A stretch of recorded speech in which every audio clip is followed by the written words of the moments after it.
You are welcome to yet another episode of HN What's Your Say? The #1 listening show, where we discuss real issues with real people like you. We are still featuring R. Kelly. Real name Robert Sylvester Kelly. Also known as the R&B King. When examining the case against R. Kelly, it becomes impossible to ignore the selective handling of evidence, the prosecutorial overreach and the blatant disregard for due process that has plagued his legal battles. One of the most egregious examples of this can be found in the New York trial presided over by Judge Ann Donnelly, a trial that should have by all accounts taken a very different turn had the court been willing to fairly consider all evidence presented.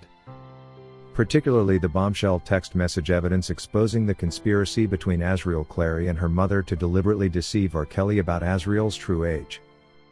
It's deeply concerning that a sitting judge sworn to uphold the principles of fairness, impartiality and the rule of law would hesitate if not outright refuse to weigh such crucial evidence that strikes at the very heart of the government's case. But that's precisely what happened.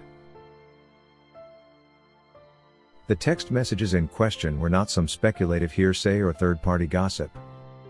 These were direct communications between Azriel Clary and her mother, proving beyond any reasonable doubt that both mother and daughter were fully engaged in a calculated scheme to portray Azriel as being over the age of 18 when she was in fact underage. Why would a mother actively participate in such deception? Why would she go so far as to send R. Kelly messages pretending to be her own daughter? These are not the actions of a concerned parent or a victimized family. These are the deliberate moves of individuals seeking to entrap a celebrity figure for their own personal and financial gain. And yet Judge Donnelly appeared unwilling to let this evidence see the light of day in court, even though it directly undermines the credibility of the government's star witness, and the narrative of victimization they so aggressively pushed. Let's be clear. The content of those messages wasn't ambiguous. It wasn't something that could be easily misconstrued.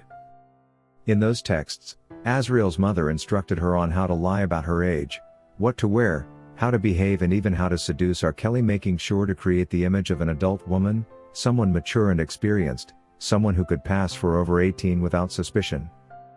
The mother even impersonated her daughter by texting R. Kelly herself, adopting the persona of an adult woman and reinforcing the illusion that Azriel was of legal age. This wasn't an isolated incident either.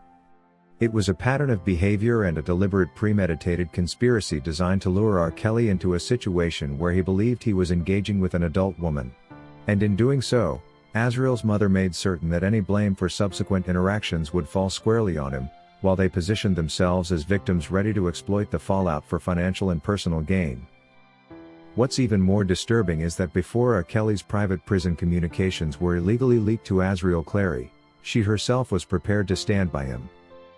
She recognized the truth of what had transpired and had at one point revealed this very conspiracy during her CBS interview with Gayle King. So, when I first met Robert, my parents told me to lie about my age. So when I met him, he thought that I was 18. On top of that, when I was 17, my parents were actually making me, trying to get me to take photos with him. In that now famous interview, Azriel made it clear that her parents had played a central role in orchestrating her relationship with R. Kelly, encouraging her to lie, and pursuing a connection with him for their own benefit. She detailed how her mother had coached her and even impersonated her in messages to R. Kelly, thereby planting the seeds of deceit that would later be weaponized against him. Despite the significance of these revelations, the legal system turned a blind eye. The prosecution ignored it. The media refused to report on it with any seriousness. And Judge Donnelly, the one person in the courtroom with the power and responsibility to ensure a fair trial, also chose not to give this evidence the consideration it deserved. This was not a mere oversight.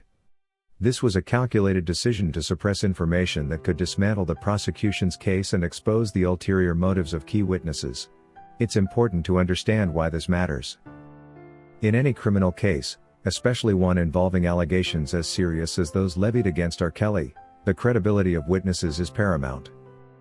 If a witness has been shown to lie, to conspire or to manipulate circumstances for personal gain, it casts doubt on their entire testimony.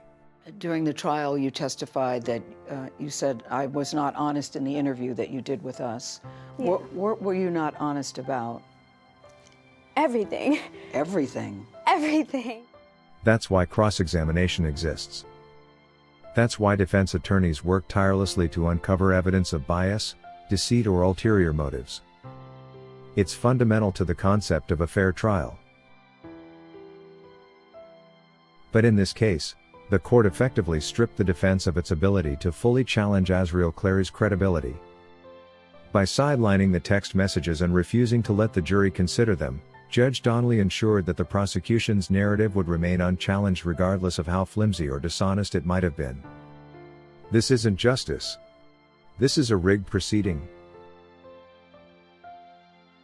Even worse, the fact that Azriel initially confessed the conspiracy during her interview with Gayle King shows that she was not some helpless victim ensnared by a predatory superstar. She was at one time a willing participant in the very relationship that would later be rebranded as criminal abuse.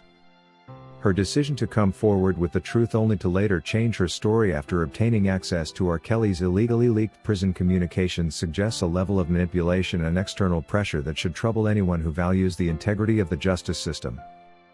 It raises serious questions about the motivations of those involved in prosecuting this case, and the lengths to which they were willing to go to secure a conviction.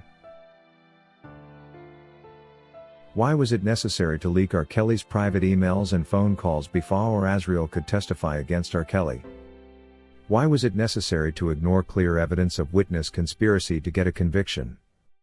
And why was it necessary to prevent the defense from presenting critical, exculpatory evidence that directly refuted the prosecution's claims? These are not the tactics of a fair and impartial legal process. These are the hallmarks of a witch hunt. A coordinated effort to bring down a high-profile figure by any means necessary, even if it means bending the rules, suppressing evidence and manipulating public opinion through sensationalist media coverage. And let's not forget the role that public sentiment played in all of this. The government and the media created an environment in which R. Kelly was presumed guilty long before he ever set foot in a courtroom. Every accusation was treated as fact. Every alleged victim was heralded as a hero. And any evidence that contradicted the preferred narrative was dismissed as irrelevant or maliciously ignored. The text messages between Azriel Clary and her mother should have been front-page news on CNN. They should have been a focal point in the courtroom. They should have forced prosecutors to reconsider their case and should have compelled Judge Donnelly to acknowledge the possibility that R. Kelly was the victim of a targeted, financially motivated conspiracy. But that didn't happen. Instead, R. Kelly remains behind bars while those who conspired against him face no consequences.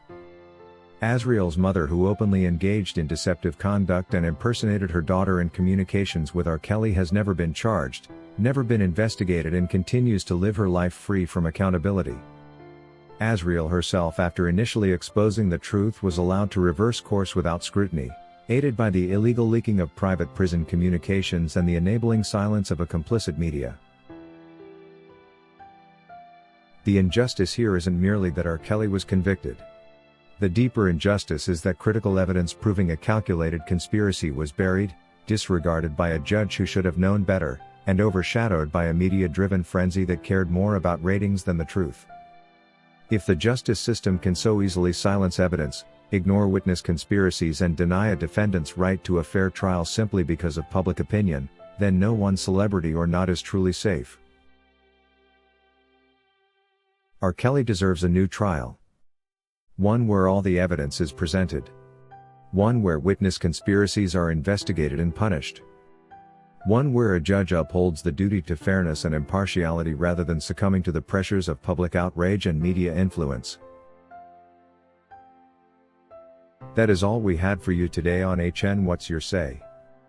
To keep updated whenever we post a new video, subscribe to this channel now.